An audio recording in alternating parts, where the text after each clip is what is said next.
Good morning, ladies and gentlemen. My name is Zacharie Casebonne, as Father just said, and I'm a senior here at Jesuit High School, tasked with paying tribute to not only my own mother, but to all the mothers in this room. When author Shaunti Feldhahn writes, "Behind every great man is a great woman," what do you think she means? At Jesuit, we are taught to be men for others and to strive to become the great man God has called us to be. However, despite Jesuit's efforts to ingrain these values into its students, we must not forget the people who are largely responsible for our formation, and that's our mothers.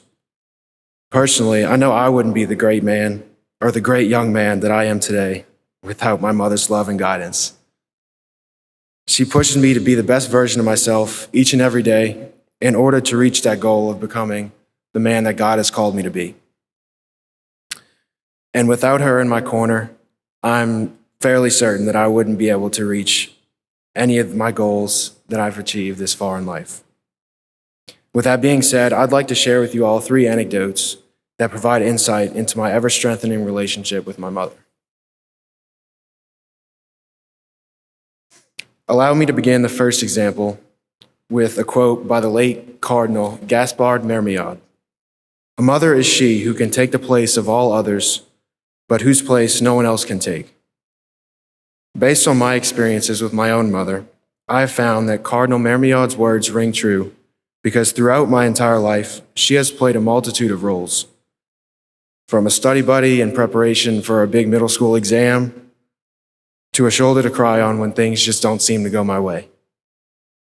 And as we're gathered here today, I would like to emphasize her willingness to take on the primary parental role for my brother and me. And for a little backstory, my father passed away when I was 7 years old, and I'm sure as many of you can imagine, his passing left an immense void in my family. Since that day, my mother has made a point to fill this void by playing the roles of both mother and father to perfection, teaching me all that she could from how to study independently to how to shake a hand. And while I admire her for all of her efforts as a parent, there's one moment in particular that serves as a constant reminder of her selfless tendencies. Although I was young at the time, I can still remember waking up at the crack of dawn on Saturday mornings to play Wii Sports Resort with my dad. We loved playing frisbee golf and basketball every week.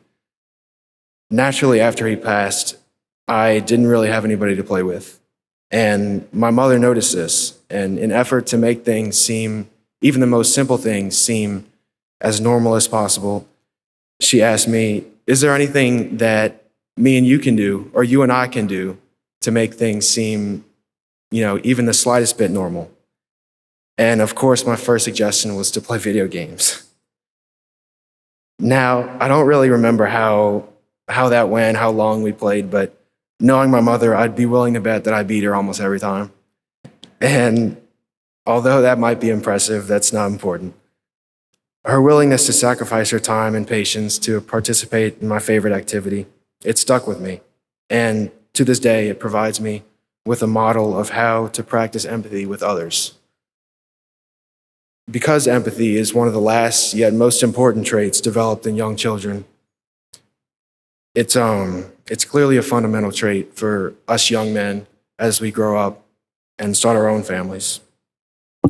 My mother's exhibiting such empathy towards me and even to my younger brother to this day.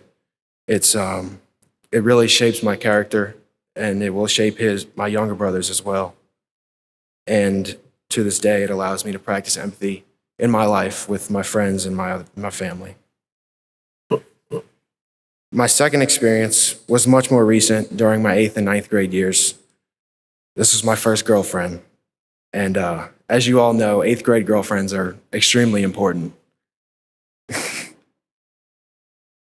And without going into all the fine details, my dating this girl for some reason made me think I was much older than I actually was. And I placed my relationship with her far above my relationship with my family. And this led me to begin acting in a way that was extremely hostile and extremely disrespectful to my parents. And because of my new behavior, we started to argue almost every day. And my weakening relationship with my mother wasn't the only thing that suffered because of my behavioral crisis. My grades and my social life also suffered a lot. Now, y'all may be wondering, why am I sharing such a negative story about my life? Well, in response to such a question, I would like to introduce a quote by the great English writer A.E. Coppard, which reads, "Mothers are inscrutable beings to their sons, always." And quite frankly, this quote sticks out to me because I'm extremely blessed that my mother sat me down one day and through lots of yelling, kind of, struck a nerve in order to set me back on the right path, because the fact that I almost lost my mom, my rock, because of an immature high school relationship, it still haunts me to this day. And my final example of an experience that embodies our complex relationship, it's fairly different from the rest. While the previous examples pertain to lessons I learned in the past, this one more relates to the future.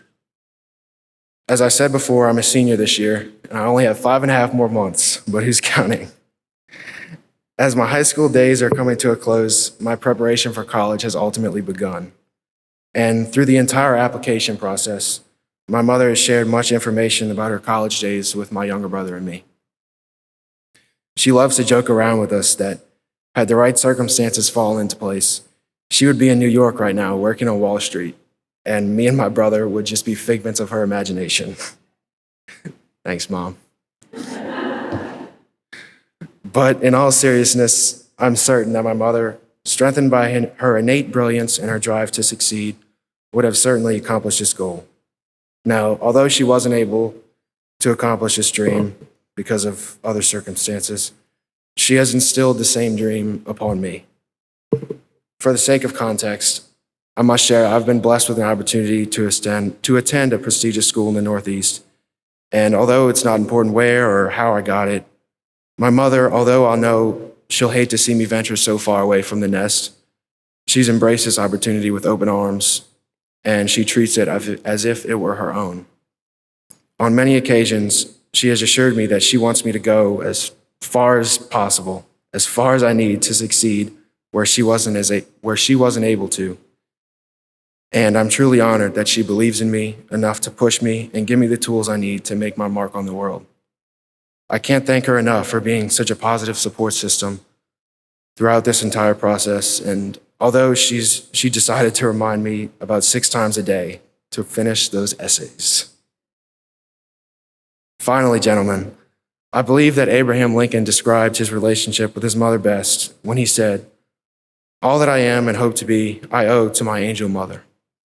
And personally, I can wholeheartedly say the same about my own. Without my mother's constant love and support, I truly believe that I would be just a shadow of the young man that I am today. And when I inevitably have children of my own, I hope that I will have the same level of courage to push them as hard as she does, and to have the same drive as she does to make their lives more fruitful than my own. Mom, thank you for everything you do for me. Thank you for being my rock and my strength and my best friend. I love you.